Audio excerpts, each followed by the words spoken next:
are you so against nuclear power? Now that is a very good question, Caroline Lucas, the only Green MP who's somehow still getting so much airtime and attention despite the fact that the party is very, very small on a parliamentary level, or even on a local level. So, Caroline Lucas was doing the media rounds, BBC Breakfast yesterday on Sunday, and they are supposed to be pro-environment and pro-green, yet she has a bit of a problem with the greenest source of energy, nuclear. Because for them, it's nothing to do with the environment. It's all about their own leftist agenda. That's why they're against nuclear energy.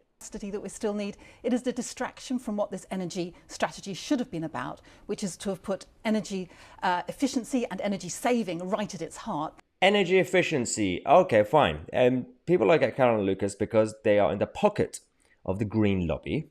Your generic recycling and renewables energy that's been pushed by a certain group of rich business people, by the way. But because of that, she's fighting massively against fracking and smaller and safer nuclear stations. Listen to this. Is it not compatible, though, with an energy strategy with more renewables? I mean, the United Nations says that the world's climate objectives will not be met if nuclear technologies are excluded. Why are they wrong?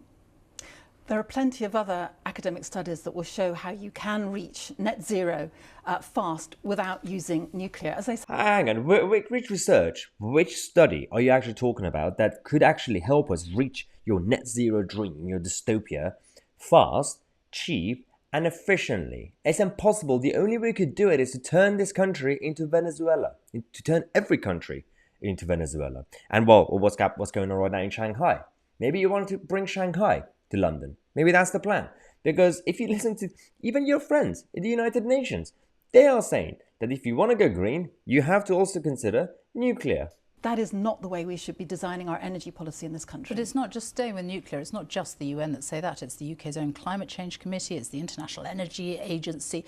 France gets so much of its energy, electricity from nuclear, 70% of it. They've managed to cap their bills at 4%. But it has cost them a fortune. Yes, they've been doing it for a long time. But right now, if you look at where the UK... And that's the key point. She's still using the arguments that they were using back in the 80s. Anyway, even until a few years ago when we had to rely on big Chinese firms, CCP-linked firms, to come here and build on massive reactors, which would take about, 10, 15, 20 years to build, and it would cost the taxpayers so much money. Things have changed. You can now go local, decentralized, smaller, cheaper, and safer nuclear reactors, and that's the plan that Boris Johnson has. It's been a while since I praised him the other day, of course, but we had to support the Prime Minister when he's right, when he does something right. Now, the problem with her and Caroline Lucas is that she says the UK doesn't even need a nuclear. That's my issue. Right now, if you look at where the UK is, we don't need to use nuclear energy. And yes, it's people like Caroline Lucas who are turning Burger King into a meat-free restaurant. My local Burger King branch in Leicester Square is actually, they've done a post, they've done massive promo, and it's suddenly very, very empty inside the restaurant. They tweeted saying, "You're at the counter inside our meat-free restaurant. What are you ordering?"